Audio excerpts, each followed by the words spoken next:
2023 assembly ಚುನಾವಣೆಯಲ್ಲಿ ಕೆಲಸ ಮಾಡಿದ್ರು. ಒಟ್ಟಿಗೆ ಅದೇ ರೀತಿಯಲ್ಲಿ ಮುಂದೆನೂ ಕೂಡ ಒಟ್ಟಿಗೆ ಹೋಗ್ತಕ್ಕ ಚುನಾವಣೆಯಲ್ಲಿ 2023 ಅಸೆಂಬ್ಲಿ ಚುನಾವಣೆಯಲ್ಲಿ ಕೆಲಸ ಮಾಡಿದ್ರು.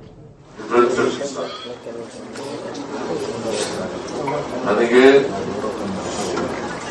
ಡಿ.ಕೆ. ಶಿವಕುಮಾರ್ಗೆ ಯಾವುದೇ ಡಿಫರೆನ್ಸಸ್ ಇಲ್ಲ,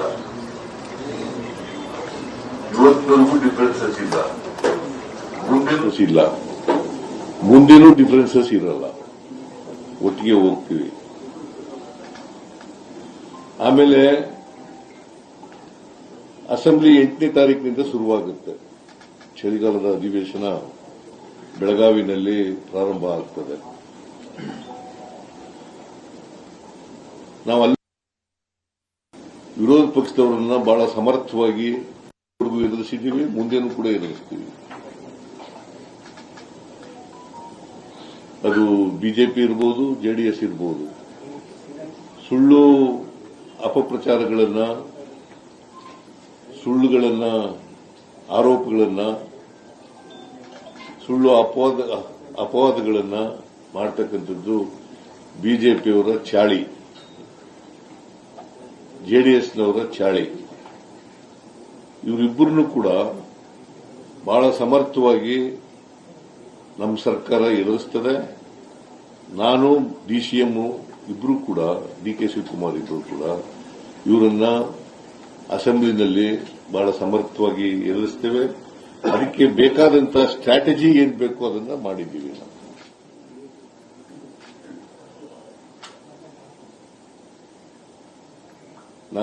ನಾವಿಬ್ರು ಸ್ಟ್ರಾಟಜಿ ಮಾಡ್ತಕ್ಕಂಥದ್ದು. ಯಾಕಂತಂದ್ರೆ ಅವರು ಪತ್ರಿಕೆಗಳಲ್ಲೆಲ್ಲ ಹೇಳ್ತಾರೆ, ನಾವು ನೋ ಕಾನ್ಫಿಡೆನ್ಸ್ ಮೋಷನ್ ಮೂವ್ ಮಾಡ್ತೀವಿ. ಇದು ಇಂಪಾಸಿಬಲ್. ನಾವು 142 ಜನ ಇರತಕ್ಕಂಥದ್ದು, ಅವರಿರೋದು 64 ಜನ ಮಾತ್ರ.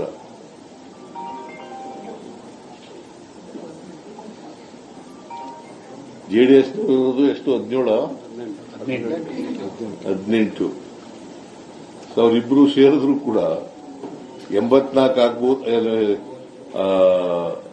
82 ಆಗ್ಬೋದು ಹೊರತು ಅದಕ್ಕಿಂತ ಜಾಸ್ತಿ ಆಗಲಿಕ್ಕೆ ಸಾಧ್ಯನೇ ಇಲ್ಲ.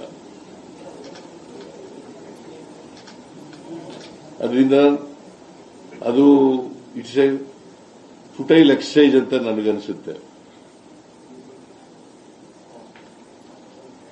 ಅವರು ಏನೇ ಮಾಡಿದ್ರು ಕೂಡ ಅಸೆಂಬ್ಲಿನಲ್ಲಿ, ಅವರು ಏನೇ ಆರೋಪಗಳನ್ನು ಮಾಡಿದ್ರು ಕೂಡ, ಸುಳ್ಳು ಆರೋಪಗಳನ್ನು ಮಾಡಿದ್ರು ಕೂಡ, ಅವೆಲ್ಲವನ್ನು ಕೂಡ ಸಮರ್ಥವಾಗಿ ಎದುರಿಸತಕ್ಕಂಥ ಕೆಲಸವನ್ನು ಮಾಡ್ತೀವಿ.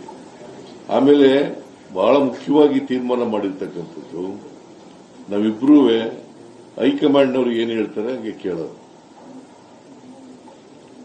ಹೈಕಮಾಂಡ್ನವರು ಏನ್ ಹೇಳ್ತಾರೆ ಅದನ್ನ ಕೇಳೋದು. ಹೈಕಮಾಂಡ್ನವರು ಬಹುಶಃ ಈಗ ಅಸೆಂಬ್ಲಿ ಇರೋದ್ರಿಂದ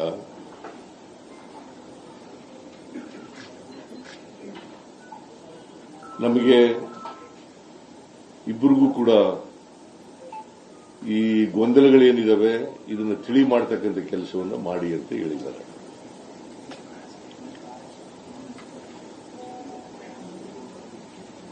ನಾಳೆಯಿಂದ ಯಾವುದೇ ಗೊಂದಲ ಇರಲ್ಲ. ನಿಮ್ಮ ಮೂಲಕ ಹೇಳ್ತಾ ಇದ್ದೀನಿ, ಈಗಲೂ ಇಲ್ಲ, ಆದರೆ ಕ್ರಿಯೇಷನ್ ಆಗ್ಬಿಟ್ಟಿದೆ ಗೊಂದಲಗಳು. ಕೆಲವು ಮೀಡಿಯಾಗಳು ಮಾಡಿದ್ದಾರೆ. ನೀವು ಒಪ್ಕೊಳ್ಳದೆ ಅಂದ್ರೆ ಬಿಡಮ್ಮ, ನೀನು ಒಪ್ಕೊಳ್ಳಲ್ಲ. ನಿಮ್ಮ ಎಡಿಟರ್ ನೀವು ಹೇಳ್ದ ಕೇಳ್ತಾರೆ.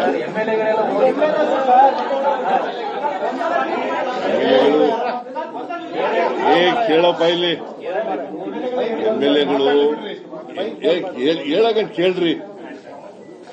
ನೀವು ಯಾವ್ದು the shows some of the media reporters have created confusion. See, confusion ನೀವು ಕ್ರಿಯೇಟ್ ಮಾಡಿಲ್ಲ ಅಂತಂದ್ರೆ ಆಯ್ತು. ನೀವು ಕ್ರಿಯೇಟ್ ಮಾಡಿಲ್ಲ. ನನ್ನ ಪ್ರಕಾರ, ನನಗಿರೋ ಮಾಹಿತಿ ಪ್ರಕಾರ ಎಂಎಲ್ಎಗಳು ಹೋಗಿದ್ದಾರೆ. ಎಂಎಲ್ಎಗಳು ಈಗ ಎಂಎಲ್ಎಗಳು ಕೆಲವರು ಮಂತ್ರಿ ನಾನು ರೀಸಫಲ್ ಮಾಡ್ತೀನಿ ಅಂತ ಹೇಳಿದ್ನಲ್ಲ, ಅದಕ್ಕೋಸ್ಕರ ಹೋಗಿರ್ಬೋದು ಕೇಂದ್ರಕ್ಕೆ ಮಂತ್ರಿಗಳು ಮಾಡಿ ಅಂತ ಹೋಗಿರ್ಬೋದು.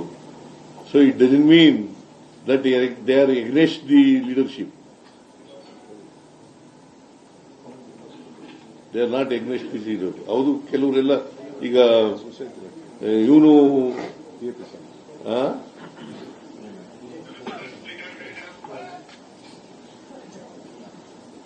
ಕೆಲವರೆಲ್ಲ ಬಂದು ನನ್ನ ಜೊತೆ ಮಾತಾಡಿದ್ದಾರೆ. ನಾವು ಹೋಗಿದ್ದು ಇದಕ್ಕೋಸ್ಕರ ಅಂತ ಹೇಳಿದ್ದಾರೆ. ಸೊ ಒಟ್ಟಾರೆಯಾಗಿ ನಾವು ಹೈಕಮಾಂಡ್ ಏನ್ ತೀರ್ಮಾನ ಕೊಡ್ತದೆ, ಏನ್ ಡೈರೆಕ್ಷನ್ ಕೊಡ್ತದೆ, ಏನ್ ಇನ್ಸ್ಟ್ರಕ್ಷನ್ ಕೊಡ್ತದೆ, ಆ ರೀತಿಯಾಗಿ ಮಾಡ್ಕೊಂಡು ಹೋಗ್ತೀವಿ. This is what between D K. Shivakumar and myself have decided. Sir, ನೀವಿಬ್ಬರು ಚರ್ಚಿಸಿ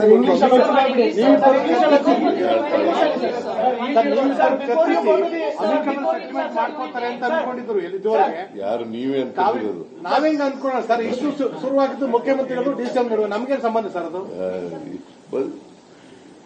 ನಾವಿಬ್ಬರೇ ಸೆಟಲ್ಮೆಂಟ್ ಮಾಡ್ಕೊತೀವಿ ಅಂತಂದ್ರೆ ಅದೇ ಸೆಟಲ್ಮೆಂಟ್, ಹೋಗೋದೇ ಸೆಟಲ್ಮೆಂಟ್. ಹೈಕಮಾಂಡ್ ಹೇಳ್ದ ಕೇಳದೆ ಸೆಟಲ್ಮೆಂಟ್.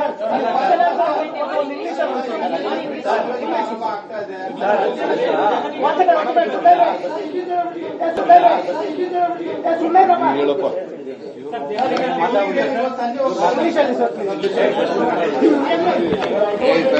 ಇವ್ರು ಹೇಳ್ತಾರೆ ತಳೆ.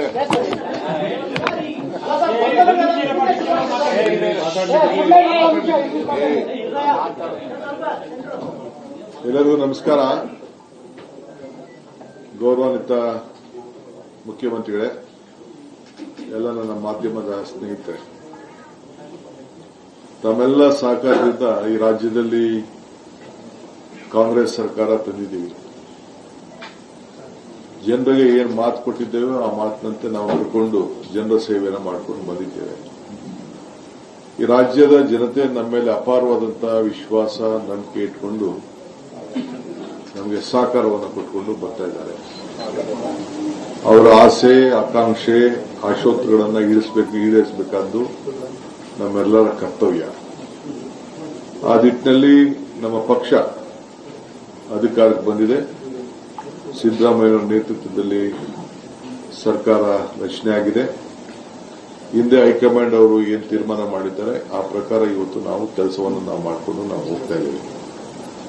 ಈಗ 8ನೇ ತಾರೀಕು ಅಸೆಂಬ್ಲಿ ಬರ್ತಾ ಇದೆ. ಅಲ್ಲೂ ಕೂಡ ನಾವು ನಮ್ಮ ಪ್ರತಿತಂತ್ರವನ್ನು ವಿರೋಧ ಪಕ್ಷಕ್ಕೆ ಯಾವ ರೀತಿ ಮಾಡಬೇಕು ಅಂತ ಹೇಳಿ ನಾವೀಗಾಗಲೇ ಚರ್ಚೆ ಮಾಡಿದ್ದೇವೆ. ಇದಕ್ಕೆ ನಮ್ಮದೇ ಆದಂತಹ ಒಂದು ಹೊಸ ರೂಪ ಕೂಡ ವಿರೋಧ ಪಕ್ಷದವರಿಗೆ ನಾವು ಕೊಡ್ತೇವೆ. ರಾಜಕೀಯವಾಗಿ ನಮ್ಮಿಬ್ಬರದು ಕೂಡ ಒಂದೇ ತೀರ್ಮಾನ. ಪಕ್ಷದ ವರಿಷ್ಠರು, ನಮ್ಮ ಹೈಕಮಾಂಡ್ ಏನು ಹೇಳ್ತದೆ ಆ ರೀತಿ ಹಿಂದೆನೂ ಕೆಲಸ ಮಾಡ್ಕೊಂಡು ಹೋಗಿದ್ದೀವಿ, ಮುಂದಕ್ಕೂ ಕೆಲಸ ಮಾಡ್ಕೊಂಡು ಹೋಗಬೇಕು ಅನ್ನೋದು ನಾವು ತೀರ್ಮಾನ. ನಮ್ದು ಅಚಲ. ಯಾರು ಮಧ್ಯದಲ್ಲಿ ತಾವೇ ಆಗಲಿ, ತಮ್ಗೆ ಗುಂಪು, ನಮ್ದು ಯಾವ ಗುಂಪು ಇಲ್ಲ. ನಾನು ಯಾವ ಗುಂಪಿಗೆ ಕೃಷ್ಣ ಅವ್ರ ಕಾಲದಲ್ಲೂ ಅವಕಾಶ ಕೊಡಲಿಲ್ಲ, ಇವತ್ತು ಅವಕಾಶ ಕೊಡಲಿಲ್ಲ. ನನಗೆ ಅವಶ್ಯಕತೆಯೂ ಇಲ್ಲ. ನಮ್ದು ಒಂದೇ ಒಂದು ಗುಂಪು, ಕಾಂಗ್ರೆಸ್ ಗುಂಪು.